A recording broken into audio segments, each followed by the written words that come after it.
এখন নামতে পারো তুমি? আমরা কোথায় এসেছি? এটা আমাদের বাড়ি, আমরা আমাদের বাড়িতে এসেছি। আমার না খুব ভয় করতেছে, যদি তোমার মা বাবা আমাকে মেনে না নেয়। আগে ভিতরে চলো, পরে বুঝতে পারবা তারা কেমন। এই বলে রবিন সামনে এগিয়ে যায় আর রুমি ভয়ে ভয়ে রুবিনের পিছনে যায়। রবিন কলিং বেল দেওয়ার পর কাজের লোক এসে দরজা খুলে দেয়। রবিন রুমিকে নিয়ে বাড়িতে ঢুকে পড়ে। বাড়িতে রবিনের মা আর ভাবি বসে আছে, আর তার ভাই অফিসে গিয়েছে। তার বাবা তো রাজনৈতিক নেতা, তাই সবসময় কাজে বিজি থাকে। রবিন ভিতরে ঢোকার পরে তার সাথে রুমিকে দেখে রবিনের মা রবিনকে বলে, কে মেয়েটি? দেখতে অনেক সুন্দর। মা, ওকে আমি ভালোবাসি। বাবাকে কল দিয়ে বলো বাসায় আসতে, তখন সবাইকে বুঝিয়ে বলবো। আচ্ছা ঠিক আছে, তাহলে যা, ওকে তোর রুমে নিয়ে যা, ফ্রেশ হয়ে দুজনে নিচে আয়। আমি তোর বাবা আর তোর ভাইয়াকে আসতে বলি। ঠিক আছে মা, তবে বলো একটু তাড়াতাড়ি আসার জন্য, খুব জরুরি দরকার আছে। এই বলে রবিন রুমির হাত ধরে তার রুমে নিয়ে যেতে থাকে। আর রুমি তো এখনো ভয় পেয়ে আছে, সাথে অবাক হচ্ছে। এটা ভেবে রবিন তার মাকে বলে দিল তাকে ভালোবাসে, আর তার মা কিছুই বলল না। রবিন রুমিকে রুমে এনে বলে, এই যে ওয়াশরুম, তুমি যাও, ফিরে এসো। আচ্ছা, তখন তোমার মাকে এসব কথা বলতে তোমার ভয় করলো না? ভয় করবে কেন? মা জানে আমি কখনো কোনো ভুল কাজ করব না। মানুষ মানুষকে ভালোবাসতেই পারে, ভালোবাসার মানুষকে আপন করে নিতেই পারে। এখানে দোষের কিছু আছে? হুম, তোমার মা না খুব ভালো।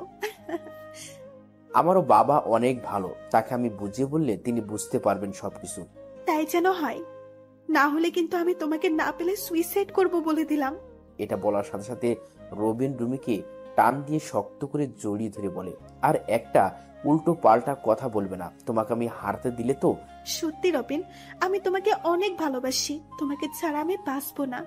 আমি জানি তো পাগলি, আমি তোমাকে ছেড়ে কোথাও যাব না। তুমি যাও, এখন ফিরে শুয়ে আসো আগে। রুমি রুবিনের মুখের দিকে তাকিয়ে মুচকি হেসে চলে যায়। ফ্রেশ হওয়ার জন্য কিছু সময় পর রুমি বের হয়, তারপর রবিন যেয়ে ফ্রেশ হয়ে নেয়। রবিন আসলে দুজনে নিচে নেমে যায়। নিচে নেমে দেখে রবিনের বাবা আর ভাইয়া এখনো আসেনি। রবিন রুমিকে তার মায়ের সামনে নিয়ে যায়। রবিনের মা যে কিছু বলতে যাবে তার আগেই রুমি তার পা ধরে সালাম করে। তিনি রুমিকে উঠিয়ে বলে, তোমার নাম কি মা? আন্টি, আমার নাম রুমি ইসলাম। বাহ, খুব সুন্দর নাম। কোন ক্লাসে পড়াশোনা করো তুমি? আপনার ছেলের সাথেই পড়াশোনা করি। আচ্ছা, বসো এখানে। আর এই হলো আমার বড় বৌমা, রবিনের বড় ভাইয়ের বউ। রুমি যেয়ে রবিনের ভাবির পায়ে সালাম করতে নিলে তিনি রুমিকে ধরে ফেলে, তারপর বলে, আমাকে এভাবে সালাম করতে হবে না বোন, আসো আমার পাশে বসো এখন। এতক্ষণ রবিন রুমির কাণ্ড দেখেছে দাঁড়িয়ে দাঁড়িয়ে। এবার রবিন তার মাকে বলে, মা, বাবা আর ভাইয়াকে ফোন করেছো? করেছি, তারা চলে আসবে এক্ষুনি। তুই বস এখানে। ভাবি নীরব কোথায়? ঘুমিয়ে আছে, এতক্ষণ খেলা করেছে, এখন ঘুমিয়ে আছে। ও ঠিক আছে তাহলে। তো কতদিন হলো তোমাদের প্রেম ভালোবাসা? রুমি লজ্জা পেয়ে যায় এমন কথা শুনে। তখন রবিন তার ভাবিকে বলে, প্রায় 4 বছর হবে। ভালো, এতদিন প্রেম ভালোবাসা চালিয়ে গেছো, আর ভাবিকে বললে না? আসলে রবিন তার ভাবিকে বোনের মতো জানে, তার কোনো বোন না থাকায় আর ভাবির সাথে সব শেয়ার করে। শুধু এটা কোনোদিন বলেনি। আসলে ভাবি হয়েছে কি। আচ্ছা থাক, আর বলতে হবে না তোমার। রবিন তার ভাবির কথা শুনে হেসে দেয়।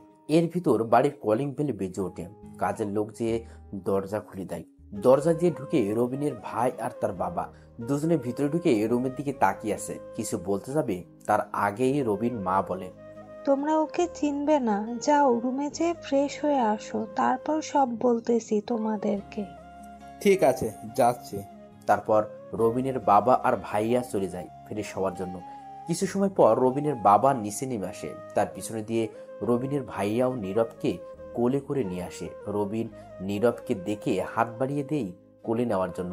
নীরব সাথে সাথে রবিনের কোলে ঝাঁপিয়ে পড়ে। তখন রবিনের ভাবি হাসতে হাসতে বলে, আমি বুঝি না নীরব রবিনের জন্য এত পাগল কেন।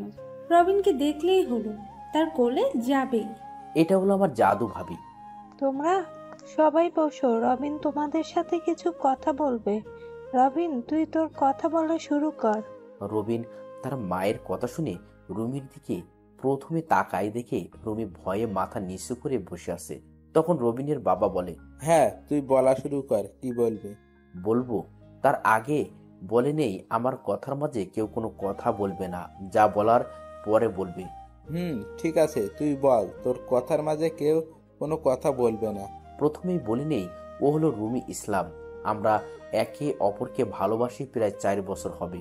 ও আমার সাথেই পড়াশুনো করে, বাসা এই জায়গায়। ওর বাবার নাম মিজান চৌধুরী, ছোট একটা ব্যবসা করে। তিনি তার বন্ধুর ছেলের সাথে ওকে বিয়ে দিতে চাই। ছেলেটা নাকি নেশা করে, তাই ও আমাকে বলল আমি কিছু একটা করার জন্য। আমি ওকে খুব ভালোবাসি, তাই সোজা বাসায় নিয়ে আসি। এখন আমি ওকে বিয়ে করতে চাই। যদি বলো বিয়ের পর ওকে খাবার পোশাক দেওয়ার জন্য আমাকে কাজ করতে হবে, তাও আমি রাজি আছি। কিন্তু ওকে আমি হারাতে পারবো না। ওর মাঝে কোনো স্বার্থ নেই। ওর চোখে আমি আমার জন্য সত্যিকারের ভালোবাসা দেখেছি, তাই আমি ওকে হারাতে চাই না। এখন তোমরা বলো তোমাদের মতামত কি, আর তোমরা এখন আমাদের জন্য কি করতে পারবে ওটা বলো। রবিন এটা বলে চুপ করে যায়, মাথা নিচু করে বসে আছে। তার বাবা কিছু সময় ভেবে বলে, কাউকে ভালোবাসা তো আর দোষের কিছু না। যে যাকে ভালোবাসে সে তাকে পেতে চাইবে। কিন্তু কোনো তার বাবা মেয়েকে একটা নেশা করা ছেলের সাথে বিয়ে দিতে চায়, এটা আগে জানা দরকার। বাবা, হয়েছে তো, মেয়েকে ইচ্ছে করে খারাপ দিকে ঠেলে দিবে নাকি? আমার মনে হয় আমাদের তার বাবার সাথে কথা বলা প্রয়োজন। তুমি কি বলো? আমি কি এখন কথা বলবো তার বাবার সাথে? রবিনকে উদ্দেশ্য করে তার বাবা কথাটা বলল। রবিন চুপ করে কিছু একটা ভেবে বলে, বাবা, তুমিও ঠিকই বলেছো। তাই আমি বলি কি, তুমি কথা বলো, তার সাথে দেখো তিনি কি বলে। মা, তোমার বাবার ফোন নাম্বারটা আমাকে দাও দেখি। রুমিকে উদ্দেশ্য করে বলল। রুমি একটু ভয় পেয়ে যায়। ভয়ে ভয়ে রবিনের দিকে প্রথম তাকায়, রবিন তাকে ইশারায় বলে দেওয়ার জন্য। তাই রুমি ভয়ে ভয়ে নাম্বার দিয়ে দেয় রবিনের বাবাকে। রবিনের বাবা সেই নাম্বারে ফোন দেওয়ার পর একজন লোক ফোন ধরে বলে, আসসালামু আলাইকুম, কে বলছেন? ওয়ালাইকুম আসসালাম। আপনি কি মিজান চৌধুরী বলছেন? জি, আমি মিজান চৌধুরী বলছি, কিন্তু আপনি কে? আমি এমপি আব্দুল কাদের বলতেছি। আপনি নিশ্চয়ই আমাকে চিনেন। চিনি, কিন্তু আপনি আমাকে কেন ফোন দিয়েছেন? আপনার মতো এত বড় একজন লোক আমাকে কেন ফোন দিতে পারে? আপনি কি কষ্ট করে আমার বাড়িতে আসতে পারবেন? তাহলে আমি গাড়ি পাঠিয়ে দিচ্ছি। এমপি সাহেব, সমস্যা নেই, আমি আসতেছি, গাড়ি পাঠানোর কোনো দরকার নেই। রুমির বাবা ঢাকা শহরের ছোট একজন ব্যবসায়ী। তারও মোটামুটি নামডাক আছে ভালো। পরিবারে আছে রুমির একটা ছোট ভাই, রুমির মা বাবা। আচ্ছা, ঠিক আছে, তাহলে আপনি আসেন। আমি আপনার জন্য অপেক্ষা করতেছি বাড়িতে। এই বলে কল কেটে দেয় রবিনের বাবা। রুমির বাবা রবীন্দ্রের বাড়ির চিনে, তাই আর কোনো সমস্যা হয় না তার। কিছু সময়ের ভিতর সে চলে আসে। দরজা দিয়ে ঢোকার পরে নিজের মেয়েকে দেখে অবাক হয়ে যায়। যে কিছু বলতে যাবে তার আগে রবিনের বাবা বলে, চৌধুরী সাহেব, আপনি এসেছেন? আসেন, এখানে বসেন। আমার মেয়ে এখানে কি করতেছে? মা, তুই এখানে কেন? আমি তো কিছু বুঝতে পারছি না। রুমি রীতিমতো ভয়ে আছে, মাথা নিচু করে বসে আছে। তখন রবিনের বাবা বলে, চৌধুরী সাহেব, আপনি শান্ত হন, সব বলতেছি আমি। ঠিক আছে, বলুন। চৌধুরী সাহেব, আপনার মেয়ে আর আমার ছেলে তারা একে অপরকে ভালোবাসে। আপনি নাকি আপনার মেয়েকে আপনার বন্ধুর ছেলের সাথে বিয়ে দিতে চান, আর ছেলেটা নাকি নেশা করে। ঠিকই শুনেছেন, এখন কি করবেন বলেন? আপনি বাবা হয়ে কিভাবে নিজের মেয়েকে একটা নেশা করা ছেলের সাথে বিয়ে দিবেন? আপনার কি মেয়ের জন্য কোনো মায়া দয়া নেই? তাহলে কি করব আমি? ছোটবেলায় মা বাবাকে হারিয়েছি, একা একা বড় হয়েছি, অনেক কষ্ট করে ব্যবসা চালু করছি, তারপর সেখান থেকে বন্ধ হয়েছে, বিয়ে করছি। বিয়ের পরে ও হয়েছে, তখন আমি যা খুশি হয়েছি তা বলে বোঝাতে পারবো না। ওকে ছোটবেলা থেকেই যা চেয়েছে তা এনে দেওয়ার চেষ্টা করছি। তারপর একটা ছেলে, এই নিয়ে আমাদের সংসার খুব ভালোই চলতেছিল। কিন্তু 2 বছর আগে আমি ব্যবসায় অনেক বড় একটা ধাক্কা খাই, যার কারণে আমার অনেক টাকা লস হয়ে যায়। তখন পাশে এসে দাঁড়ায় আমার সেই বন্ধু। সে আমাকে টাকা দিয়ে নতুন করে ব্যবসা চালু করার কথা হয়েছে, তার সব টাকা 5 বছর পরে দিব। এখন সে বলতেছে তার নেশা করা ছেলের সাথে আমার মেয়ের বিয়ে না দিলে সব টাকা দেওয়া লাগবে 1 মাসের ভিতর। ও টাকা আমি জোগাড় করতে পারতেছি না, তাই বাধ্য হয়ে আমি নিজের হাতে মেয়েকে শেষ করে দিতেছি। এই কথা কেউ জানতো না, শুধু আমি আর আমার সেই বিশ্বাসঘাতক বন্ধু ছাড়া। আমি কখনো ভাবিনি সে আমার সাথে এমন করবে, না হলে আমি টাকা নিতাম না তখন তার কাছ থেকে। মিজান চৌধুরী এসব বলতে বলতে কেঁদে ফেলে। রুমিও তার বাবার কথা শুনে কেঁদে দেয়। রুমি ভাবে তার বাবা তাদের জন্য এত কষ্ট করতেছে, তাহলে রবিনের বাবা সব শুনে অবাক হয়ে গেল। কত টাকা নিয়েছেন তার কাছ থেকে আপনি? 12 লাখ টাকা নিছি। এখন তার টাকা দিতে হলে আমার ব্যবসা বিক্রি করে দিতে হবে, কিন্তু ব্যবসা বিক্রি করে দিলে আমি পরিবার নিয়ে কিভাবে চলবো বুঝতে পারতেছি না। তাই বাধ্য হয়ে নিজের হাতে মেয়েকে বলে দিতে হচ্ছে। আমাকে মাফ করে দিস মা, আমি তোর জীবনটা নষ্ট করে দিতেছি। বাবা, আমি তোমার বন্ধুর ছেলেকেই বিয়ে করব, তুমি কোনো টেনশন করো না, চলো। আর রবিন, আমার হয়তো তোমার কাছে কোনো ক্ষমা নেই, কিন্তু আমার কিছুই করার নেই। আমি আমার পরিবারের জন্য বিয়েটা করা প্রয়োজন, পারলে আমাকে মাফ করে দিও। আমি তোমাকে কষ্ট দিতে চাইনি, তোমাকে পাওয়ার জন্য ভালোবেসেছি, কিন্তু আমাদের ভালোবাসাটা আমার জন্য পূর্ণতা পেল না। দোয়া করি আমার থেকেও ভালো একজনকে তুমি পাবে, আমাকে তুমি মাফ করে দিও। রুমি এসব বলে কান্না করতে করতে বাড়ি থেকে বের হয়ে যায় দৌড়ে। তার পিছনে পিছনে তার বাবাও বের হয়ে যায়। রবিন পুরো অবাক নির্বাক হয়ে বসে আছে। বাড়ির সবার চোখে পানি টলমল করতেছে। রবিনের কোনো হুঁশ নেই। বাড়ির সবাই রবিনের দিকে তাকিয়ে আছে। রবিনের চোখ পেয়ে পানি গড়িয়ে পড়তেছে। রবিন ভাবতেও পারেনি তার সাথে এমন কিছু ঘটবে। রুমির ও কি দোষ যে পরিবার তাকে ছোট থেকে তিলে তিলে এতটুকু বড় করেছে, আর আজ সেই পরিবার এত বিপদের মুখে যদি তার ভালোবাসার বিনিময়ে সেই বিপদ কেটে যায়, তাহলে তার আর কি করার থাকবে? অবশ্যই পরিবারের পাশে তার থাকা দরকার। 4 বছরের ভালোবাসা শেষ হয়ে যায় একটা বিপদের কারণে। হঠাৎ রবিনের হুঁশ ফিরে আসে তার বড় ভাইয়ের কথায়। তার বড় ভাই রবিনকে বলে, কিরে, এভাবে বসে থেকে কি হবে? পারলে কিছু একটা কর। এভাবে বসে থাকলে তো কিছুই হবে না। তুই কি তোর ভালোবাসাকে অন্য কারো হাতে সহ্য করবি, নাকি এভাবে বসে থাকবি? ভাইয়া, আমি এখন কি করব? আমি তো কিছুই বুঝতে পারছি না। শুধু জানি ওকে না পেলে আমি কিন্তু বাঁচবো না, আমি নিজেকে শেষ করে দেব। ও কিভাবে পারলো আমাকে এভাবে ফেলে যেতে? কান্না করতে করতে কথাগুলো বলল রবিন। তখন রবিনের বড় ভাই আবার বলে, এখানে তো আমি তার কোনো দোষ দেখছি না, তাহলে কেন তুই ওকে দোষ দিচ্ছিস? তুই কি কখনো পারতি আমরা বিপদে পড়লে আমাদেরকে ফেলে যেতে? না ভাইয়া, পারতাম না, কিন্তু আমি এখন কি করব বলো? এক কাজ কর, তুই মিজান চৌধুরীর বন্ধুর সাথে কথা বলে দেখ সে কি বলে। যদি কোনো মতো তাকে হাতে আনতে পারিস তাহলে রুমি তোর হয়ে যাবে ইনশাল্লাহ। কিন্তু তাকে এখন আমি কোথায় পাবো ভাইয়া? বাবা, আমি খোঁজ করে দেখতেছি। এখন তুই রুমে গিয়ে একটু রেস্ট নে, যা। আমি তাকে খোঁজ বের করে তাকে বলবো। ঠিক আছে বাবা, তুমি তাহলে তাকে খুঁজে বের করো, আমি আসি এখানে।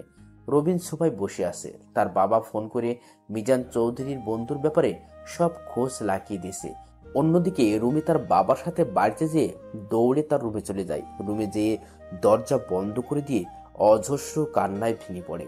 রুমির মা এসে মিজান চৌধুরীকে জিজ্ঞেস করলে মিজান চৌধুরী আজকে কি কি হয়েছে সব বলে দেয়। মিজান চৌধুরীও চোখের কোণে পানি চলে আসে। রুমির ছোট ভাই এবার ক্লাস 8ম শ্রেণীর ছাত্র, পড়ালেখায় মোটামুটি ভালো, নাম রেহান। সেও তার বোনের বিয়ের কথা শুনে মন খারাপ করে আছে, তাও যদি বিয়েটা হয় একটা নেশাখোরা ছেলের সাথে। রুমির মা রুমির দরজার সামনে যেয়ে দরজায় আওয়াজ করে বলে দরজা খোলার জন্য, কিন্তু রুমির দরজা খোলার কোনো নাম নেই। রুমির মাও কান্না করতেছে মেয়ের ভালোবাসার কথা শুনে। তিনি ভাবতেছে আজ তাদেরকে সুখী করার জন্য তার মেয়ে নিজের ভালোবাসাকে মাটি চাপা দিয়ে একটা নেশা করা ছেলেকে বিয়ে করার জন্য রাজি হয়ে গেছে। রুমি বিছানায় শুয়ে শুয়ে কান্না করতেছে শুধুমাত্র রবিনের জন্য। সে রবিনকে চিরকালের জন্য হারাতে বসেছে। এই জন্য সে কি পারবে রবিনকে ছাড়া থাকতে? কিন্তু কি করবে, পারতো তো হবেই, না হলে যে তার পরিবার ধ্বংস হয়ে যাবে। রুমি কান্না করতে করতে চোখে ঘুম চলে আসে, তাই ঘুমিয়ে যায়। রুমির বাবা এসে রুমির মাকে নিয়ে যায় রুমে। রুমি বাবা দীর্ঘ নিঃশ্বাস তার মেয়ে তাদেরকে বিপদের মুখে ফেলে কোনো অঘটন ঘটাবে না, এই দিকেও রবিনকেও সবাই বুঝিয়ে শুনিয়ে রুমে নিয়ে যায়। রবিন রুমে গিয়ে মোবাইলটা বের করে রুমির সাথে তোলা ছবি দেখে কান্না করে দেয় আর একা বলতে থাকে, বিশ্বাস করো আমি তোমাকে ছাড়া থাকতে পারবো না। আমি যে কোনো কিছুর বিনিময়ে হলেও তোমাকে পেতে চাই। আমি তোমাকে পাওয়ার জন্য সব করতে পারি। তোমাকে আমি পেয়ে ছাড়বো। দেখো তুমি। রবিন নিজের রুমে এভাবে রুমের ছবি নিয়ে কান্না করে আর কথাগুলো বলল। অন্যদিকে রুমিও ঘুমিয়ে আসে। দুপুর গড়িয়ে বিকেলের সময় রুমের ঘুম ভেঙে যায়। ঘুম ভাঙার সাথে সাথে সকালের ঘটনা মনে পড়ে যায়। তাই কিছু সময় নিজের অজান্তেই চোখের পানি ফেলল রুমি। তারপর গোসল করার জন্য চলে যায়। কলটা ছেড়ে দিয়ে কান্না করতে করতে গোসল শেষ করে রুমে। গোসল করা শেষ হলে জামাকাপড় পরে রুমের দরজা খুলে দেয়। দরজা খোলার সাথে সাথে রুমির মা দৌড় দিয়ে রুমিকে জড়িয়ে ধরে কান্না করতে করতে বলে, মা তুই ঠিক আছিস তো? এমন কেউ করে নাকি? তুই দরজা বন্ধ করাতে আমরা কত ভয় পেয়ে গিয়েছি তুই জানিস? মা ছাড়ো, আমি একদম ঠিক আছি, আমার কিছুই হয় নাই। এই দেখো। মা চল কিছু খেয়ে নে, সেই সকাল থেকে তো কিছুই খাসনি তুই। মা আমার এখন কিছুই ভালো লাগতেছে না, আমি এখন কিছুই খাবো না। 4 দিন পর তোর বিয়ে ঠিক করেছে ছেলের বাবা, তখন তো কিছুই খাবি না। তাই এখন থেকে কিছু খেয়ে নে, না হলে যে আবার গলা দিয়েও খাবার নামবে না। আজকে তাহলে তুমি আমাকে খাইয়ে দাও। হ্যাঁ মা চল, আমি তোকে খাইয়ে দিব। জানি না জীবনে কোন পাপ করেছি যার জন্য আজ তোকে নেশা করা একটা ছেলের সাথে বিয়ে দিতে হচ্ছে। রুমির মা কান্না করতে করতে বলল রুমিকে। তখন রুমি মিথ্যা হাসি দিয়ে বলে, মা আমি তাকে সত্যিই ভালোবেসেছি। তার সাথে আমার সম্পর্ক হলো 4 বছরের, আর তোমাদের সাথে সম্পর্ক হলো সারা জীবনের। তাহলে আজ তোমাদের বিপদে আমি তোমাদের মেয়ে হয়ে কিভাবে পিছিয়ে যাব বলো? হোক সে আমার ভালোবাসা, তাই বলে কি আমি আমার পরিবারকে ফেলে যাব নাকি এমন বিপদে? হতে পারে আমি তার কপালে ছিলাম না, তাই এমন হয়েছে আমার সাথে। আচ্ছা এখন চলো, খিদে পেয়েছে খুব। রুমির কোনো খিদে পায় না, সে এই কথা থেকে বের হওয়ার জন্য এমনটা বলেছে। এইদিকে রুবিন রুমে শুয়ে আসে, চোখে ঘুম নেই। তখন রুবিনের ভাবি এসে তাকে বলে, রবিন তুমি কি ঘুমিয়ে আছো? না ভাবি, ঘুমায়নি। কিছু বলবে নাকি? আচ্ছা তাহলে নিচে আসো, বাবা তোমাকে ডাকতেছে। এই বলে রবিনের ভাবি চলে যায়। রবিন শোয়া থেকে উঠে নিচে নেমে দেখে তার বাবা আর ভাই বসেছে সোফায়। রবিন যে সোফায় বসে মাথা নিচু করে তার বাবাকে বলে, বাবা তুমি নাকি আমাকে ডেকেছো? মিজান চৌধুরী খোঁজ পেয়ে গেছি, তার নাম রহিম শিকদার, বাসা পাশের শহরে। কালকে ও তার সাথে দেখা করবে, আমি কষ্ট করে একজনকে দিয়ে রাজি করিয়েছি। ঠিক আছে বাবা, কিন্তু কোথায় দেখা করবে কিছু বলেছে নাকি? আমাদের এই রেস্টুরেন্টে আসার জন্য বলেছি, সে বলেছে সকাল 10টার মধ্যে আসবে। রবিনের বাবার 2টা রেস্টুরেন্টে আছে ঢাকা শহরে। রবিন মাঝে মাঝে একটার দেখাশোনা করে। ঠিক আছে বাবা, আমি তাহলে 10টার মধ্যে সেখানে থাকবো। আর তোমাকে অনেক অনেক ধন্যবাদ বাবা। রবিনের বাবা কিছু না বলে মুচকি হাসলো। এখন রবিনের কাছে অনেকটা ভালো লাগতেছে। রবিন ভাবতেছে সে রুমিকে যে ভাবেই হোক পেতে চাই। রবিন আবার নিজের রুমে চলে যায়। পরের দিন সকালবেলা সেই সময় মতো রবিন সেখানে যেয়ে উপস্থিত হলো। রবিন একজন লোককে বসে থাকতে দেখে তার কাছে যেয়ে বলে, আপনি কি মিস্টার রহিম শিকদার? লোকটি বলল, আমি। আপনি মনে হয় রবিন, বসেন। রবিন বসার পর লোকটা বলে, দেখুন আমি সবই শুনেছি, আপনাদের কথা আমি সব শুনলাম, কিন্তু আমার কিছুই করার নেই। আমি তার থেকে টাকা পাবো। এখন সে আমার টাকা দিতে পারবে না, তাই তার মেয়েকে আমি আমার ছেলের জন্য নিব। আমার ছেলে নেশা করে, এই জন্য সব টাকার বিনিময়ে মাফ করে দিলাম। কিন্তু আপনি তো তাকে সময় দিয়েছিলেন 5 বছরের, তাহলে 2 বছরের টাকা নেবেন কেন? আমার টাকা আমার যখন মন চায় তখন নিব। এখানে তো কোনো স্টেম সই করা হয় না যে 5 বছর পরই নিব। কিন্তু আমি ওই মেয়েকে ভালোবাসি, সে মেয়েও আমাকে ভালোবাসে, তাই আমি তাকে বিয়ে করতে চাই। আপনি প্লিজ আমাদের সম্পর্কটা নষ্ট হতে দিয়েন না। রবিন হাত জোর করে লোকটাকে কথাগুলো বলল। লোকটা রবিনের কথা শুনে হাসতে হাসতে বলে, ভালোবাসা এখন কোনো ভালোবাসা চলে না রে, এখন চলে শুধু টাকার ভালোবাসা। যদি আপনি তাকে সত্যিই ভালোবেসে থাকেন ওকে, তাহলে আমি তার বাবার কাছ থেকে যত টাকা পাবো দিয়ে দেন, তাহলে আমি আপনাদের মাঝখান থেকে সরে যাব। আপনাকে 12 লক্ষ টাকা দিলে আপনি সরে যাবেন আমাদের মাঝখান থেকে? তাই, এছাড়া আমার আর কিছুই করার নেই। ঠিক আছে, আমি টাকার মিল করতে পারলে রাতে আপনাকে ফোন দিয়ে জানাবো। ওকে, গুড বয়। চেষ্টা করো নিজের ভালোবাসাকে পাওয়ার জন্য। এই বলে রহিম সিকদার উঠে চলে যায়। আর রবিন অনেক চিন্তিত হয়ে যায়, কিভাবে এত টাকা জোগাড় করবে সে। এসব ভাবতে ভাবতে বাড়িতে চলে আসে। অন্যদিকে রুমিদের বাড়িতে বিয়ের আয়োজন হতেছে মোটামুটি ভালোই। রুমির চোখে কোনো পানি নেই আজ, কারণ কান্না করতে করতে মনে হয় চোখের পানিও শুকিয়ে গেছে। তবে রুমি এখন বেঁচে থেকেও মরার মতো হয়ে আছে, তার হাতে কিছুই করার নেই ভালোবাসার মানুষটার কাছে যাওয়ার। কারণ আজ যে পরিবারের জন্য নিজের ভালোবাসাকে কোরবানি দিয়েছে। দিন চলে যায়, রাত হয়ে যায়, এভাবে চলে আসে বিয়ের দিন। রুমিকে বিয়ের পোশাকে বউ সাজিয়ে বসিয়ে রেখেছে। রুমির কোনো হেলদোল নেই, মুখে কথা নেই। রুমির মা বাবারও মন খারাপ, ছোট ভাইটাও কোনো আনন্দ করে না। বিয়ের সাজে বাড়িটা মোটামুটি ভালোই সাজানো হয়েছে। সকাল থেকে পাক শাক করে শেষ করেছে। দুপুর গড়িয়ে বিকেল হবে, কিন্তু বর আসার খবর নেই। সবাই পড়ে যায় টেনশনে। রুমির বাবা অনেক চিন্তিত হয়ে যায়। চিন্তিত হয়ে তার বন্ধুর মোবাইলে কল দেওয়ার পর তারা জানায় এ বিয়ে হবে না, তার ছেলেকে এখানে বিয়ে করাবে না। রুমির বাবা এটা শুনে আরো বেশি চিন্তিত হয়ে যায়। সে এখন কি করবে না করবে কিছুই ভাবতে পারতেছে না। এখন তার মেয়েকে কে বা বিয়ে করবে, এসব ভেবে চিন্তায় পড়ে যায়। আবার মনে মনে একটু খুশিও হয় নেশা করা ছেলের সাথে মেয়ে বিয়ে দিতে না পেরে। মুহূর্তের মধ্যে এই কথা সবাই জেনে যায়। রুমি এসব শুনে অনেক খুশি হয়ে যায়। মানুষ বলাবলি করতেছে রুমি নাকি অপায়া, রুমির নাকি চরিত্র খারাপ। এটা জেনে ওরা বিয়ে করতে আসে নাই। জানেন তো, মানুষ একটা শুনলে আরেকটা বানিয়ে বলতে পছন্দ করে বেশি। আমাদের সমাজের মানুষের কারণে অনেক সম্পর্ক নষ্ট হয়ে যায়। তাই সবার মন মানসিকতা বদলানো দরকার। হঠাৎ কিছু গাড়ি আসার শব্দ শুনে সবাই বাইরের দিকে আগ্রহ নিয়ে তাকায়। রুমির বাবা মানি মিজান চৌধুরী এক মনে সেই দিকে তাকিয়ে আছে। গাড়ি এসে এক জায়গায় থামানো হয়। সবাই তাকিয়ে আছে কে আসছে এটা ভেবে। একটা গাড়ি থেকে নেমে আসে রবিনের বাবা আর ভাইয়া। তাদেরকে দেখে রুমির বাবা তাদের কাছে যেয়ে বলে, আসসালামু আলাইকুম, আপনারা এখানে? ওয়ালাইকুম আসসালাম। আমরা বিয়েতে এসেছি। কিন্তু বিয়ে তো হবে না, তারা ফোন দিয়ে জানিয়েছে তার ছেলেকে নাকি এখানে বিয়ে করাবে না। আমরা জানি, আর সেজন্যই তো আমরা এসেছি আপনার মেয়েকে আমাদের বাড়ির বউ করে নিতে। প্লিজ আর না করবেন না, এখন তাহলে মান সম্মান সব চলে যাবে। ঠিক আছে, তাই হবে। প্রয়োজনে আমি আমার দোকান বিক্রি করে ওর টাকা দিয়ে দিব। যেহেতু আমার মেয়ের নিবে না, তাহলে তো টাকা দেওয়াই লাগবে। আচ্ছা আসুন ছেলেকে নিয়ে।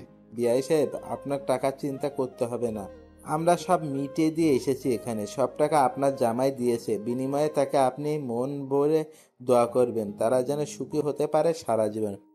কি আপনারা কেন আমার টাকা দিয়েছেন?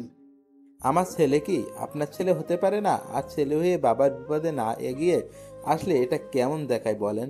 রুমির বাবা রবিনের বাবার কথা শুনে আর কিছু বলতে পারলো না। তার চোখে পানি চলে আসে। রবিনের ভাই যে রবিনকে গাড়ি থেকে নামিয়ে আনে। আচ্ছা তাহলে আপনাদেরকে আগের কি ঘটনা হয়েছে ওটা বলি। সেদিন রবিন টাকা কিভাবে জোগাড় করবে এসব ভাবতে ভাবতে বাড়িতে চলে যায়। বাড়িতে যাওয়ার পরে তার বাবা বলে, এসেছে তাহলে কি কথা হলো তার সাথে? বাবা সে রুমিকে দেওয়ার জন্য রাজি হয়েছে, কিন্তু বিনিময়ে তাকে। বিনিময়ে কি চাইছে? বাবা বিনিময়ে সে তার পুরো টাকা পেতে চায়। মানে আমি তাকে 12 লাখ টাকা দিতে পারলে রুমিকে আমার করে দিবে এটা বলেছে। কি বলিস? এখন এত টাকা কোথায় পাবো আমরা? বাবা আমি একটা কথা বলতাম, যদি তুমি মনোযোগ দিয়ে শুনতে। কি বলবি বল, আমাকে এত ভয় পেতে হবে না। মানে বাবা বলেছিলাম যে তুমি তো আমার জন্য ব্যাংকে 15 লাখ টাকা রেখেছো বাইরে পড়াশোনা করাবে বলে। সেখান থেকে যদি 12 লাখ টাকা দিতে তাহলে ভালো হতো। আমার বাইরে পড়াশোনা করার দরকার নেই, এখানে বাকি 2 বছর পড়বো। কিন্তু আমি রুমিকে চাই, না হলে আমি বাঁচবো না। ওকে আমি খুব ভালোবাসি বাবা। দেখ বাবা, তোমার জন্য রেখেছি তোমার পড়াশোনার জন্য। এখন তুমি যদি বাইরে পড়াশোনা না করে এখানে পড়তে চাও তাহলে ওটা তোমার ব্যাপার। আর তুমি তোমার টাকা দিয়ে কি করবে করো, আমার কোনো সমস্যা নেই। আমি জানি তুমি খারাপ পথে টাকা নষ্ট করবে না। মেয়েটাকে আমাদেরও পছন্দ হয়েছে, খুব শান্তশিষ্ট একটা মেয়ে। আর তাছাড়াও এটা তোমার লাইফের বিষয়। আমি তোমার ভাইয়াকে ফোন করে বলতেছি টাকা নিয়ে আসতে। এই বলে রবিনের বাবা রবিনের ভাইকে ফোন করে বলল টাকা নিয়ে আসতে। রবিনের ভাই অফিস থেকে আসার সময় টাকা নিয়ে এসেছে। রাতে রবিন রহিম সিকদারকে ফোন করে বলল দেখা করার জন্য। রহিম সিকদারও দেখা করলো সেই আগের জায়গায়। রবিন টাকা নিয়ে সেখানে যেয়ে তাকে বলে, এই নেন আপনার টাকা। আরেকটা কথা, আপনি ওদেরকে বলবেন না যে বিয়ে হবে না আপনার ছেলের সাথে। বিয়ের দিন দুপুরে ফোন করে বলবেন যে আপনি আপনার ছেলেকে এখানে বিয়ে করাবেন না। কিন্তু কেন আর আপনি করবেন না তাকে বিয়ে? বিয়ে আমি করব, শুধু প্রথম একটু ওদের ভয় দেখাবে। বিয়ের দিন দুপুরে ওরা আপনার সাথে কথা বলার পর সবাই হতাশ হয়ে যাবে, তখন আমরা সেখানে যাব আর বিয়ে করে নেব। শুধু আপনি কষ্ট করে এই কাজটা করে দেবেন প্লিজ। রবিনের কথায় লোকটা রাজি হয়ে যায়, আর তারপর থেকে এভাবে নাটক করে এসেছে। এখন কি হলো তা তো আপনারাই জানেন। ওই মুহূর্তের মধ্যে সবাই হতাশ থেকে বের হয়ে আসে। রুমির কানে এই কথা যাওয়ার পরে সে খুশিতে কান্না করে দেয়। অবশেষে রবিন আর রুমির বিয়ে হয়ে যায় সব নিয়ম কানুন মেনেই। এখন রবিন দাঁড়িয়ে আছে বাসর ঘরের সামনে, তার ভিতরে যেতে বুক কাঁপতেছে। অনেকটা সাহস নিয়ে ভিতরে ঢুকলো রবিন। ভিতরে ঢুকে দেখে রুমি মাথায় ঘোমটা দিয়ে বসে আছে। রবিন মুচকি হেসে একটু কাশি দিল।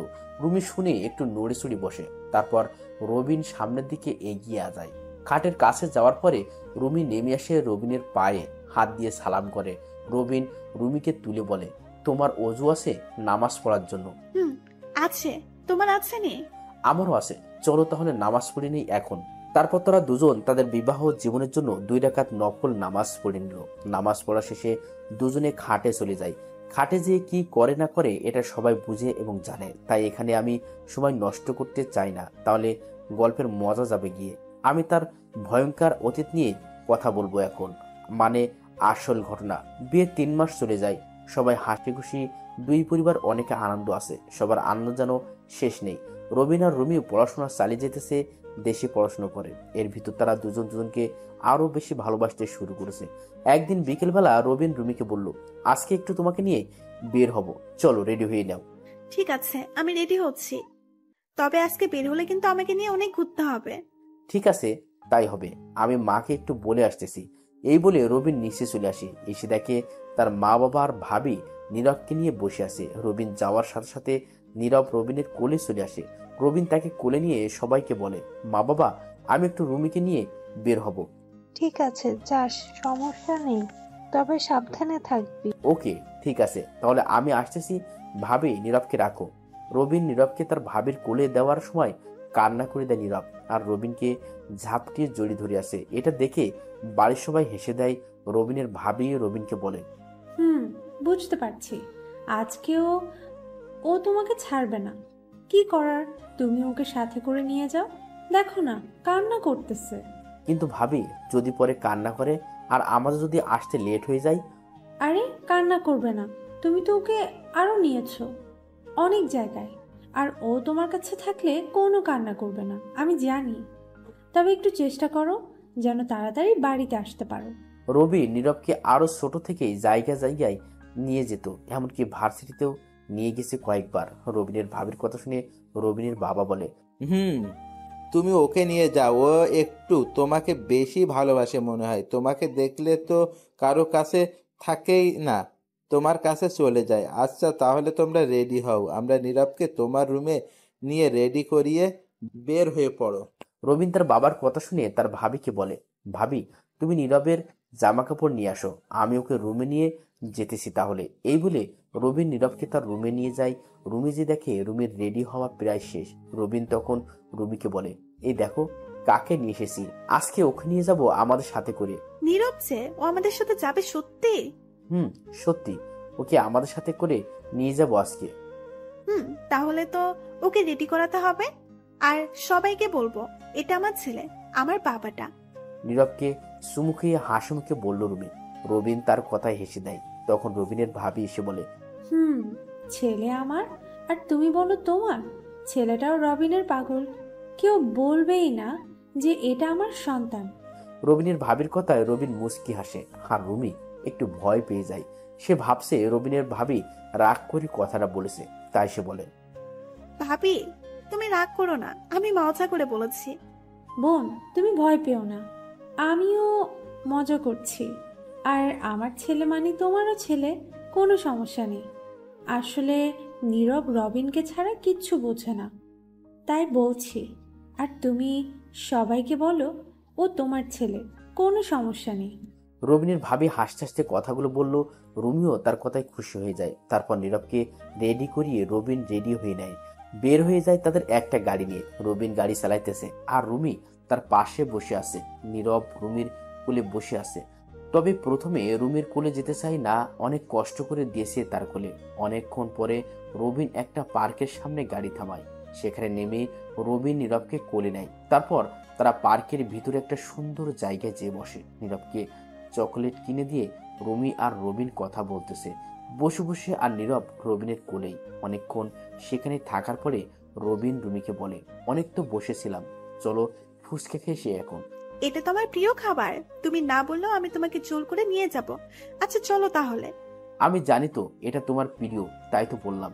রুমি রবিনের কথা শুনে মুচকি হাসলো। তারপর তারা চলে যায় একটা ফুচকার দোকানে। সেখানে যেয়ে রবিন 2 প্লেট ফুচকা অর্ডার করে।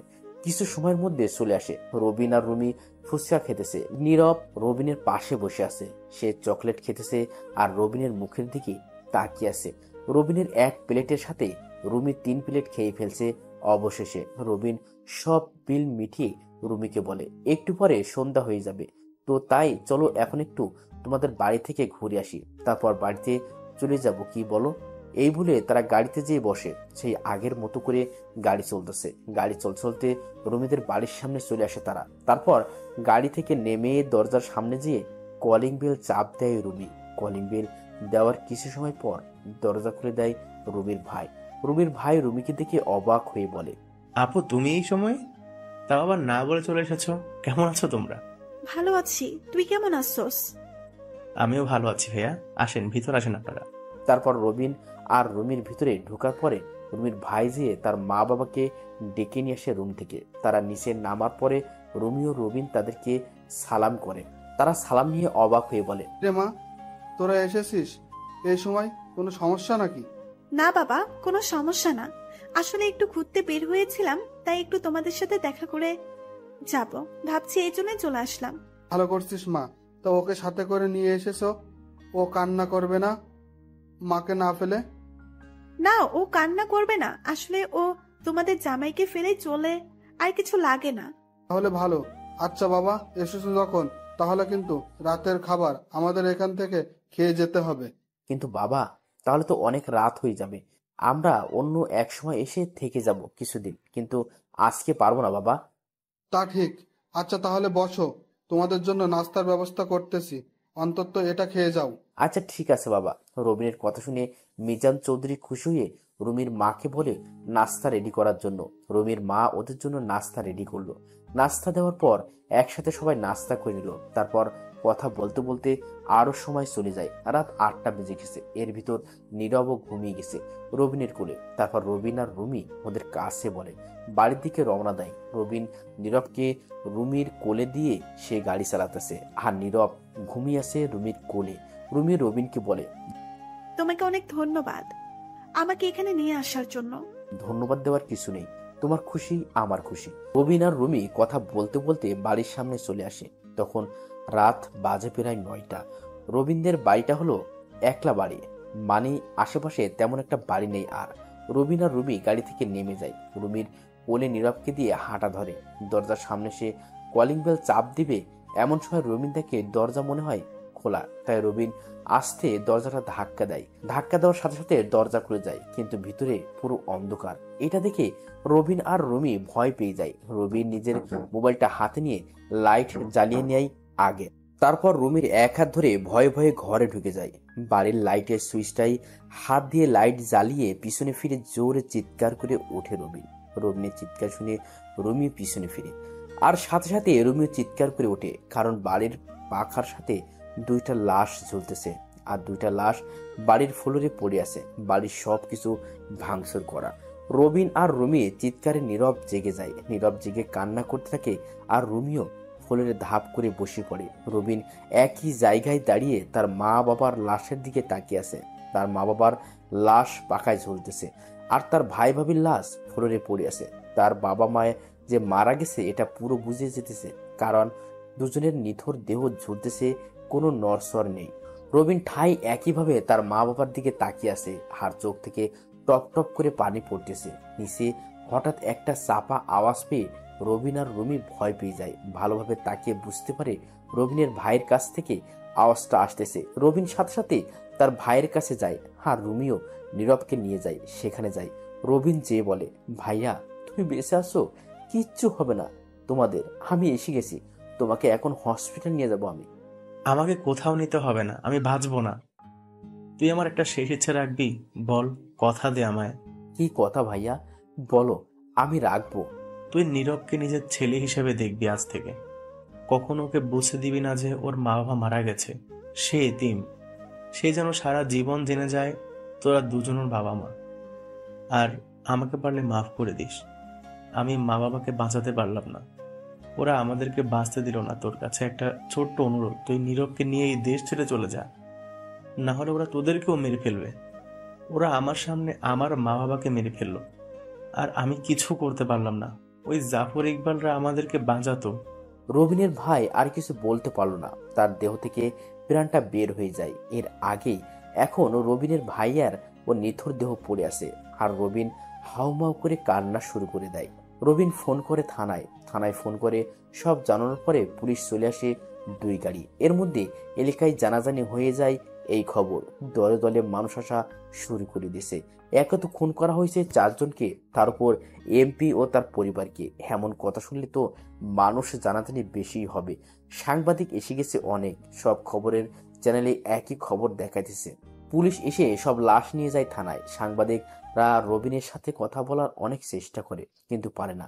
পুলিশ রবিনের সাথে কাউকে দেখা করতে দেয় না, কারণ রবিন এখন কান্না করতেছে, তার মন ভালো নেই। রুমি তার বাবার কাছে ফোন করে সবকিছু জানায়। তার বাবা এসব শুনে রুমির মা আর ভাইকে নিয়ে চলে আসে রাতেই। তারা এসেই রুমিকে বলে, কিরে মা, এসব কি করে হলো? শান্ত কি জানি বাবা, বলতে পারবো না। আমরা এসে দেখে এমন অবস্থা, কেন যে আজকে আমার বাসা থেকে বের হলাম। শান্ত হ মা, এখন কি আর হবে? যা হওয়ার তা তো হয়ে গেছে।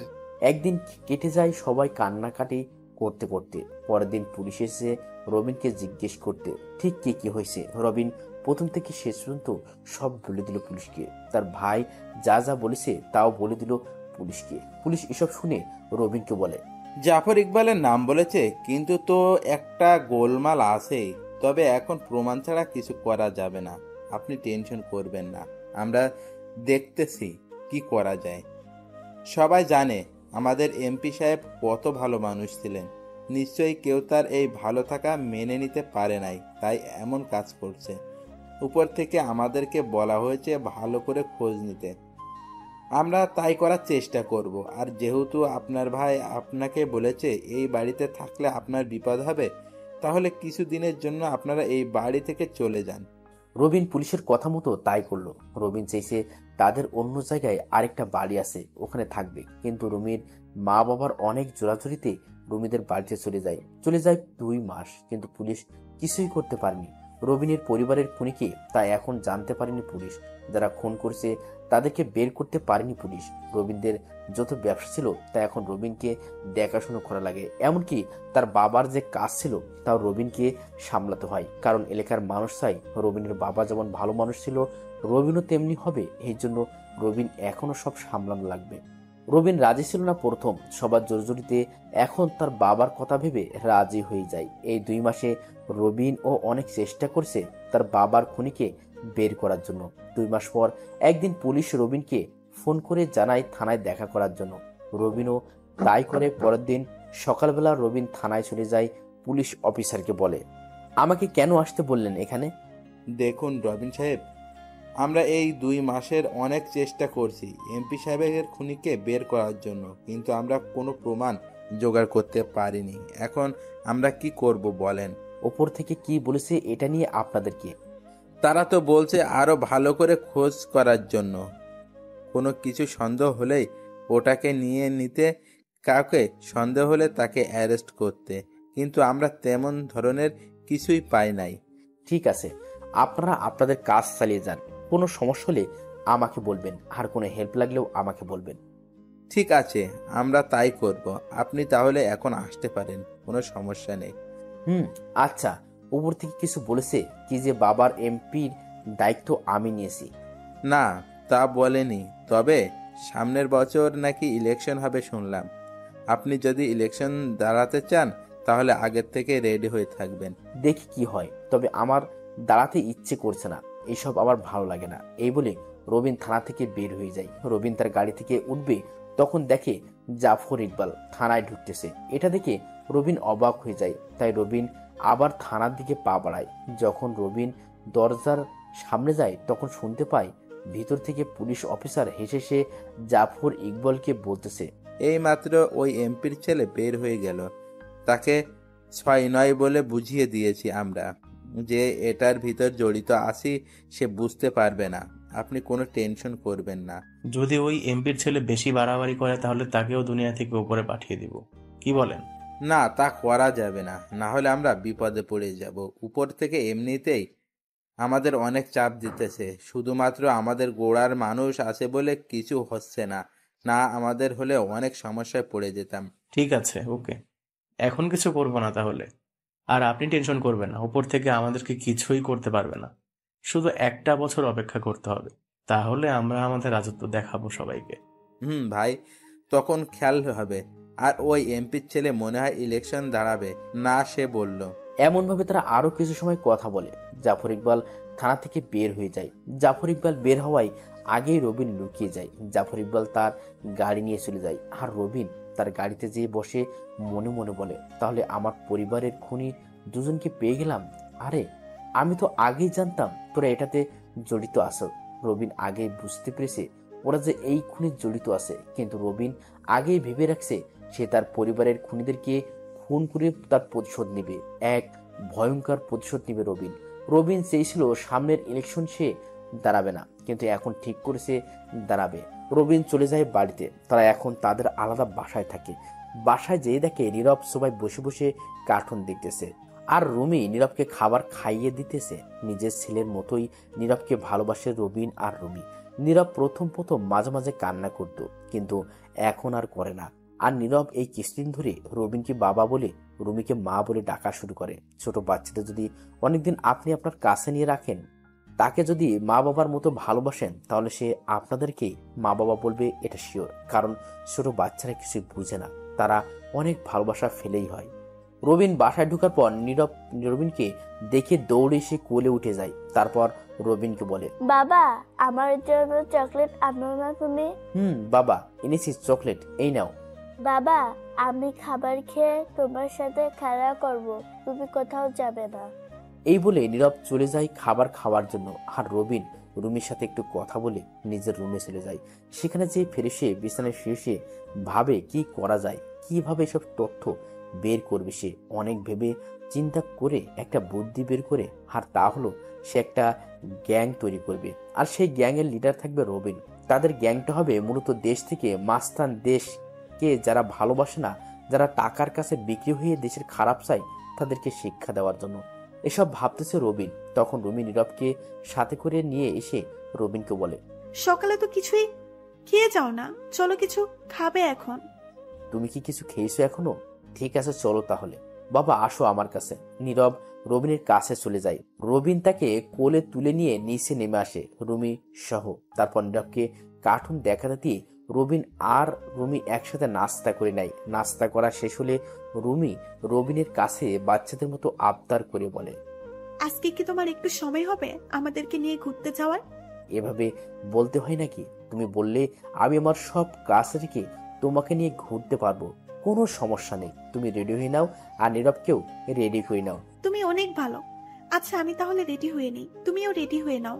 তারপর তারা রেডি হয়ে নেয় ঘুরতে বের হওয়ার জন্য। সারাদিন ঘোরাঘুরি করে রাতে রেস্টুরেন্ট থেকে খাওয়া দাওয়া করে বাড়িতে আসে।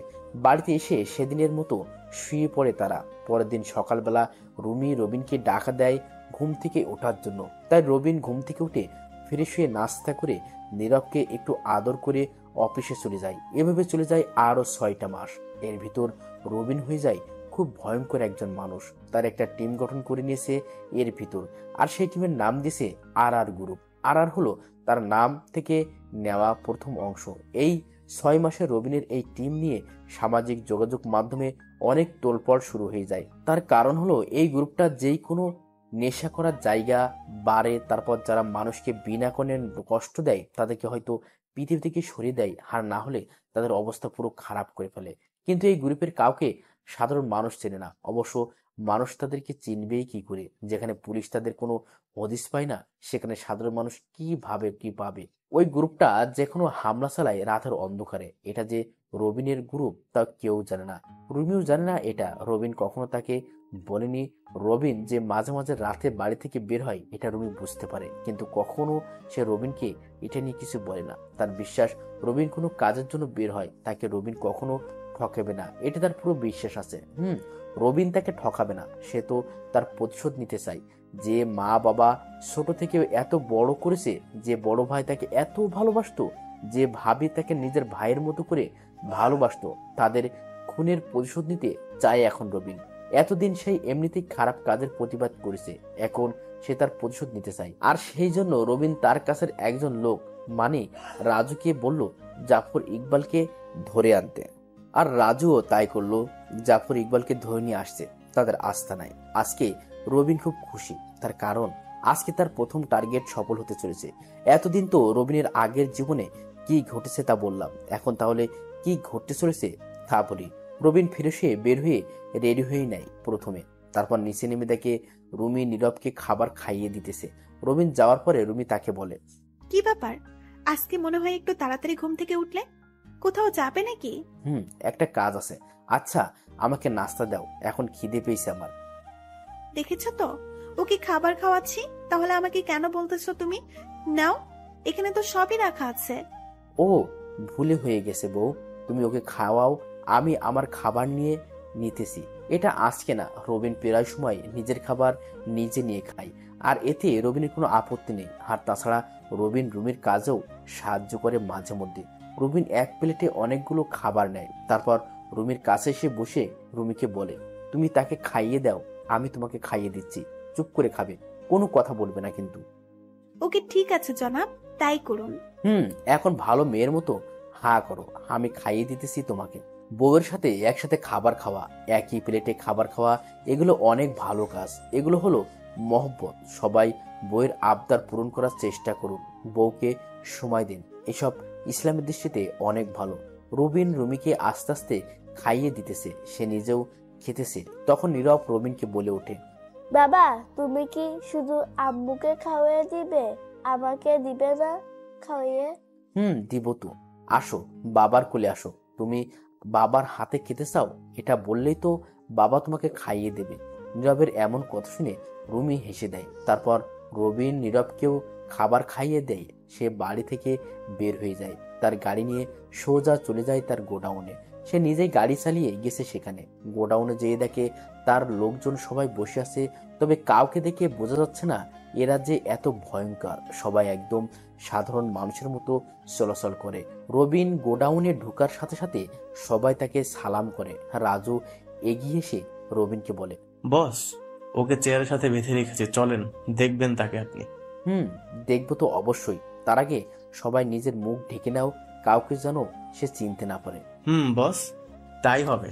আর আপনি আসার আগেও আমরা তার কাছে গিয়েছি মুখ ঢেকে। তারপর একে সবাই নিজের মুখ ঢেকে নেয়। তারপর একসাথে সবাই জাফর ইকবালের সামনে যেয়ে দাঁড়ায়। জাফর ইকবাল তো এভাবে সবাইকে দেখে ভয় প্যান্ট নষ্ট করার মতো হয়ে গেছে। সে যে কিছু বলবে তার উপায় নেই, কারণ তার মুখে কাপড় দিয়ে বেঁধে রেখেছে। রবিন জাফর ইকবালের সামনে একটা চেয়ারে নিয়ে বসে পড়ে। তারপর জাফর ইকবালের মুখ থেকে কাপড় সরানোর জন্য বলে। একজন যে কাপড় সরিয়ে দেয়। কাপড় সরানোর সাথে সাথে জাফর ইকবাল ভয়ে ভয়ে বলে, তোমরা কারা? কেন আমাকে ভাবে ধরে এনেছো? এখানে কি চাও তোমরা? আস্তে আস্তে তোর সব কথার উত্তর দিতেছি, শান্ত হ তুই। আমরা কারা জানতে চাস? তাহলে শোন, আমরা হলাম আর গ্রুপ। তোদের মতো জানোয়ারদের প্রাণ নেওয়া আমাদের কাজ। কি কি বলছেন? আমি তো কিছু করিনি, প্লিজ আমাকে মাফ করে দিন, আমাকে ছেড়ে দিন, দরকার হলে আমার সব সম্পত্তি নিয়ে নিন আপনি, তারপর আমাকে কিছু করবেন না। চুপ কর জানোয়ার, তুই কি আমাকে লোভী ভাবতেছিস নাকি? আমার যা আছে তা নিয়েই আমি অনেক সুখী আছি। মাফ করবেন ভাই, আমি কি করেছি যার জন্য আমাকে এভাবে ধরে এনেছেন? আমি কি বড় কোনো ভুল করেছি নাকি ভাই? তা তো করছোস। এমপি আব্দুল কাদের সাহেবকে খুন করে এখন সাধু সাজার দরকার নেই তো ভাই, সেটা আমি করি না, প্লিজ বিশ্বাস করুন আমার কথা। রবিন জাফর ইকবালের কথায় হু হু করে হেসে ওঠে। তারপর জাফর ইকবালকে ঠাস করে একটা থাপ্পড় মেরে বলে, তুই করছিস না তাই না? তুই এটাতে জড়িত আসোস, পুলিশ অফিসার এটাতে জড়িত আছে, আর কে কে আছে ওটা বল, নাহলে এখনই তোকে মেরে ফেলবো। বলছি ভাই, এটার মেইনকে তা আমি জানি না, তবে যদি এমপি আব্দুল কাদের সাহেবের বিরোধী দলের এমপি যে ধরিয়েছে তাকে ধরতে পারেন, তাহলে মনে হয় কিছু জানতে পারবেন। তুই শিওর তো তাকে ধরলে কিছু জানতে পারবো? আমি শিওর, কারণ আমি তারই একজন লোক। তাহলে তো পরের টার্গেট পেয়ে গেলাম, এখন তোর বেঁচে থাকার কোনো অধিকার নেই। ভাই আমাকে মারবেন না, আমি তো আপনাকে সব বলেই দিয়েছি। সব বলছিস ঠিক, কিন্তু তুই কি এখন আর আমার পরিবারকে ফিরিয়ে দিতে পারবি? না, পারবি না। তাহলে তোর বেঁচে থাকার কোনো মানে হয় না। আপনার পরিবার মানে আপনি কে ভাই? আমার পরিবার, আমি রবিন রাব্বি, এমপি আব্দুল কাদেরের ছেলে। তোরা আমার পরিবারকে বাঁচতে দিলি না। রাজু, নিয়ে আয় আমার জিনিসগুলো। রাজু রবিনের কথা মতো রবিনের কাছে একটা বক্স এনে দেয়। রবিন বক্সটা খোলার সাথে সাথে জাফর ইকবাল ভয়ে চিৎকার করে বলে ওঠে। জাফর ইকবাল ভয় পেয়ে এই কথা বলল, তার কারণ হলো রবিন যে বক্সটা খুলেছে ওই বক্সে ছিল ব্লেড আর মরিচের গুঁড়ো। জাফর ইকবাল ভালো করে বুঝতে পারছে তার জন্য এসব আনা হয়েছে। সে বুঝে গেছে তার আজকে মরতেই হবে, তাই সে এত কষ্ট পেতে চায় না। সে চায় মরলে এভাবেই মরে যেতে, এত কষ্ট পাওয়ার থেকে। কিন্তু রবিন তো আর তার কথা শুনবে না, তার কারণ রবিন এখন তার প্রতিশোধের নেশায় আছে। তার কাছে এখন এসব বলে কিছুই লাভ হবে না। রবিন জাফর ইকবালের কথায় কোনো কান না দিয়ে একটা ব্লেড হাতে নিয়ে নেয় প্রথমে, তারপর মরিচের গুঁড়াগুলো এক পাশে রাখে। জাফর ইকবালের শরীর থেকে সব কাপড় খুলে ফেলে, শুধুমাত্র শার্ট প্যান্ট বাদে। তারপর রবিন এলোমেলোভাবে জাফর ইকবালের রানে পোস্ট দিতে থাকে। রবিনের যত লোক আছে তারাও ভয় পেয়ে গেছে রবিনের এইরকম আচরণ দেখে। কেউ কিছু বলার সাহস পেতেছে না। জাফর ইকবাল ব্যথায় চিৎকার করতেছে বারবার, কিন্তু তার চিৎকার শোনার মতো লোক এখানে নেই। এখন রবিন রানে অনেকগুলো পোস্ট দিয়ে সেখানে মরিচের গুঁড়ো দিয়ে দেয়। জাফর ইকবাল তো গলা কাটা মুরগির মতো ছটফট করতেছে আর বলতেছে, ভাই আপনার দুটি পায়ে ধরি, আপনি আমাকে গুলি করে মেরে ফেলুন, তারপর আমাকে এভাবে কষ্ট দিয়েন না। আর কান্না করতে করতে কথাগুলো বলল জাফর ইকবাল। তারপর রবিন তার লোকদেরকে বলল, ওই আমি বাইরে আছি, তোরা সবাইকে একটু আদর যত্ন করে শেষ করে দে। এই বলে রবিন বের হয়ে যায় গোডাউন থেকে। আর রাজু যে একটা লাঠি এনে কয়েকটা বাড়ি মারে জাফর ইকবালের পায়ে। জাফর ইকবাল আরো কান্না করে দেয়। রাজু সবাইকে তখন বলে, এটা বলার সাথে সাথে সব লোক জাফর ইকবালের চারপাশে ঘিরে ফেলে। সবাই সবার মেশিন গান হাতে নিয়ে জাফর ইকবালের দিকে তাক করে রেখেছে। তখন রাজু আবার বলে ওঠে, আর গ্রুপ স্টার্ট ফায়ার। রাজুর কথা শুনে সবাই জাফর ইকবালকে কোনো কিছু বলতে না দিয়েই গুলি করতে থাকে জাফর ইকবালের উপর। সেখানে লোকজন ছিল 30 জন। সবাই একটা করে গুলি চালিয়েছে জাফর ইকবালের শরীরে। সবগুলো গুলি বুকে আর হাতে লেগেছে, মাথায় বা মুখে একটাও গুলি লাগে নাই। এখন জাফর ইকবালের মরাদেহ পড়ে আছে। গুলি করার কারণে সে চেয়ার নিয়ে মাটিতে পড়ে যায়। রাজু লোকজনকে বলে, ভাই বলছে এই লাশটা সুন্দর করে এক জায়গায় রেখে দেওয়ার জন্য, যেখানে মানুষের আসা যাওয়া বেশি হয়। রাজুর কথায় তার লোকজন মাথা নাড়িয়ে হ্যাঁ বলে। তারপর রাজু গোডাউন থেকে বের হয়ে রবিনকে বলে, ভাই কাজ হয়ে গেছে, আপনি এখন যেতে পারেন, আর কালকে নিউজ এটা দেখানো হবে সেই ব্যবস্থা করছি। ঠিক আছে তাই কর, আমি তাহলে গেলাম। আর ওর লাশটা জায়গা মতো রাখা হলে কালকে পুলিশ অফিসারকে তুলে নিয়ে আসবি। তারপর সেই লোক যার এমপি হওয়ার শখ অনেক, তার ব্যবস্থা করব। ভাই শুনেছি সেই লোকেরও নাকি অনেক দাপট আছে এলাকায়, তবে এটাকে আমরা ভয় পাই না, আমাদের কাজ আমরা করবই। সে যতই শক্তিশালী হোক, ওকে তো আমরা চাই, সে যেভাবেই হোক। আর আমার দলও কিন্তু অনেক শক্তিশালী, এটাও সবাইকে মানতে হবে। এভাবে আরো কিছু সময় কথা বলে রবিন চলে আসে বাসায়। রবিনকে বাসায় এসে দেখে রুমি অবাক হয়ে বলে, কি ব্যাপার, তুমি এই সময় বাড়িতে? কখনো এই সময় বাড়িতে আসো না তো, শরীর খারাপ নাকি? না শরীর খারাপ না, এমনি চলে এসেছি। আমার বাপটা কোথায়? এতক্ষণ দুষ্টুমি করছে, এখন রুমে যেয়ে খেলা করতেছে। ও আচ্ছা, তাহলে এখন তুমি কি করো? কি আর করব, মহারাজের জন্য খাবার তৈরি করতেছিলাম। আচ্ছা, তোমার কি কষ্ট হয় না? কেন কষ্ট হবে শুনি? এই যে তোমাকে কোনো সন্তান দিতে পারবো না আমি, এটার জন্য। তোমাকে একদিন বলছি না এটা নিয়ে কথা না বলতে? আমাকে সন্তান দিতে পারবে না কে বলেছে? নীরব আছে না, ওই তো আমাদের নয়নের মণি। ওই কি আমাদের সন্তান না? নীরবকে আমি সারা জীবনের জন্য নিজের সন্তান হিসেবে দেখে আসবো। আর এখানে তোমার দোষ কি বলো? তুমি তো অনেক চেষ্টা করেছো এটা নিয়ে, আর আমি তোমার থেকে যে ভালোবাসা পেয়েছি এটাই অনেক। অন্য জায়গায় কখনো এমন ভালোবাসা পেতাম না হয়তো। রুমি কথা শুনে চোখের পানি ছেড়ে দেয়। রবিনের চোখের পানি মুছিয়ে দিয়ে বলে, কি শুরু করছো? মেয়েদের মতো এমন কান্না করতেছো কেন? আমি অনেক খুশি আছি তোমাকে নিয়ে। আমার কোনো সন্তান চাই না, শুধু তোমাকে আর নীরবকে নিয়ে সুখী থাকতে চাই সারা জীবন। সত্যি আমি খুব ভাগ্যবান, নাহলে তোমার মতো একজনকে জীবনে পেতাম না কখনোই। আমিও খুব খুশি তোমাকে আমার জীবনে পেয়ে। আচ্ছা তুমি থাকো, আমি নীরবকে নিয়ে আসতেছি নিচে। এই বলে রবিন চলে যায় নীরবকে আনতে, আর রুমি দাঁড়িয়ে দাঁড়িয়ে মুচকি হাসতে থাকে। রবিন আর রুমির বিয়ের এতদিন হলো, তারপরও তাদের কোনো সন্তান আসার আনাগোনা নেই। তার কারণ হলো রবিন কখনো বাবা হতে পারবে না, ডাক্তার বলেছে। তবে এটাতে রবিন কোনো কষ্ট নেই। তার কারণ হলো রবিন তাকে অনেক ভালোবাসে, সেও রবিনকে অনেক ভালোবাসে, আর নীরবকে তার ছেলে ভেবে থাকে রুমি। এই জন্য রুমি কিছুই বলে না। রবিনও অনেক চেষ্টা করছে সন্তান হওয়ার জন্য, কিন্তু কিছুই লাভ হয়নি। রবিন রুমির কাছ থেকে চলে যায় তাদের রুমে, যে দেখে নীরব সব জামা কাপড় সরিয়ে ছিটিয়ে খেলা করতেছে। রুমের সব কিছু ফ্লোরে পড়ে আছে। এইসব দেখে রবিন হেসে বলল, ছেলের কাছ দেখে বাবা রবিন হেসে দেয়। বাবার হাসির শব্দ শুনে নীরব পিছনে তাকায়, তাকিয়ে রবিনকে দেখে দৌড়ে এসে রবিনের কোলে উঠে যায়। তারপর ছোট ছোট উচ্চারণ করে বলে, বাবা তুমি কখন এসেছো বাড়িতে? আমাকে কেন ডাক দাও না? বাড়িতে এসে এখনই এসেছি বাবা, আর এই তো তোমার কাছে এসেছি তোমাকে নেওয়ার জন্য। কিন্তু তুমি পুরো ঘরে এরকম করে রেখেছো কেন? আমি তো খেলা করছিলাম শুধু বাবা। তাহলে কি আমি খেলা করব না? আর খেলা করো, কোনো সমস্যা নেই, কিন্তু ঘরে যে এরকম করে রেখেছো, আম্মু যদি এসে তোমাকে বকা দেয়। রবিন এটা বলার সাথে সাথে নীরব কান্না করে দেয়। তারপর রবিনকে বলে, আপু কি আমাকে সত্যি বকা দিবে বাবা?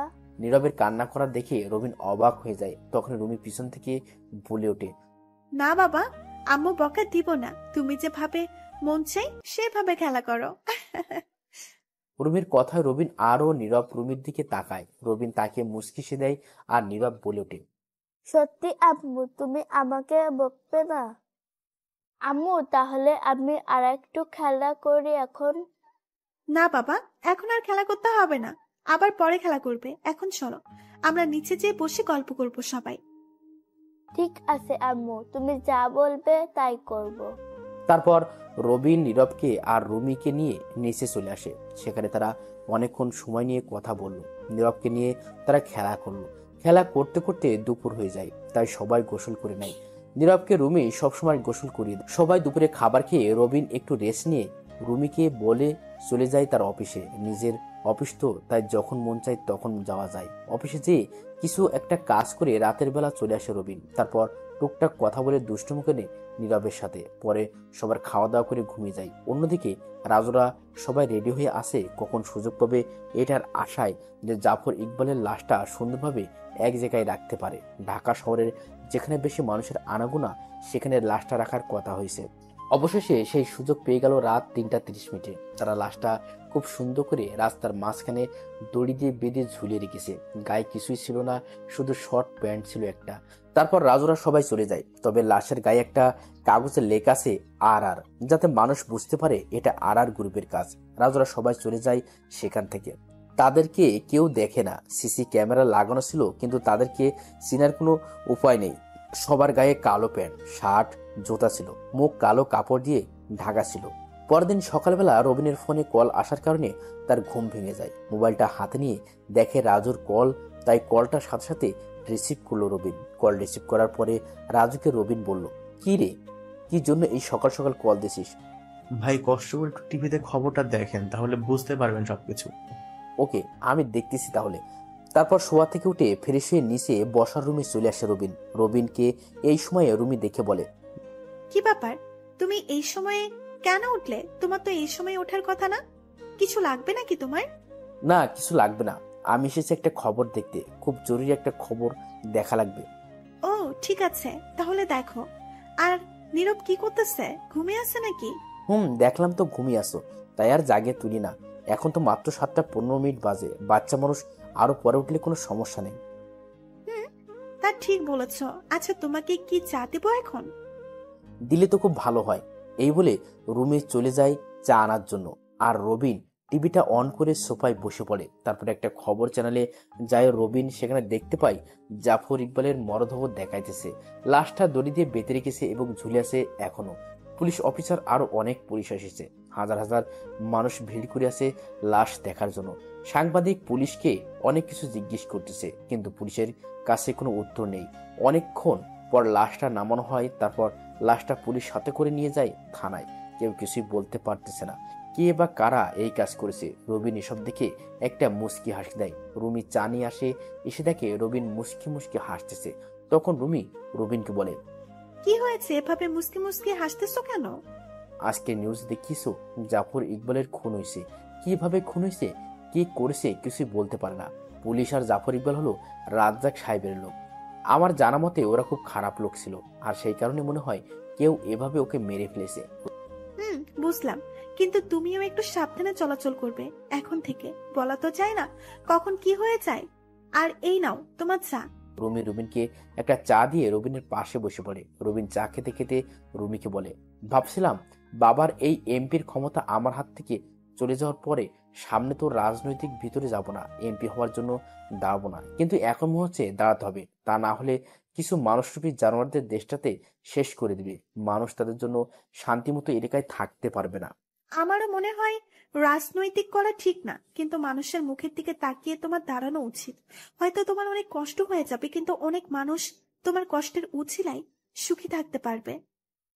সেই কারণেই তো মনে হয় ভাইয়ার কথাটা রাখতে পারবো না আমি। তা ঠিক বলেছ। আচ্ছা, দরকার হলে আমরা আর ওই বাসায় যাব না, মাঝে মাঝে যে বাড়িটা পরিষ্কার করে আসবো। বাবার নিজের তৈরি করা বাড়ি যদি এভাবে ফেলে রাখি তাহলে তো হয় না। ঠিক আছে, তাই হবে। আচ্ছা, অনেক কথা হয়েছে, এখন তুমি নাস্তা রেডি করো, আমি নীরবকে নিয়ে আসতেছি। রুমি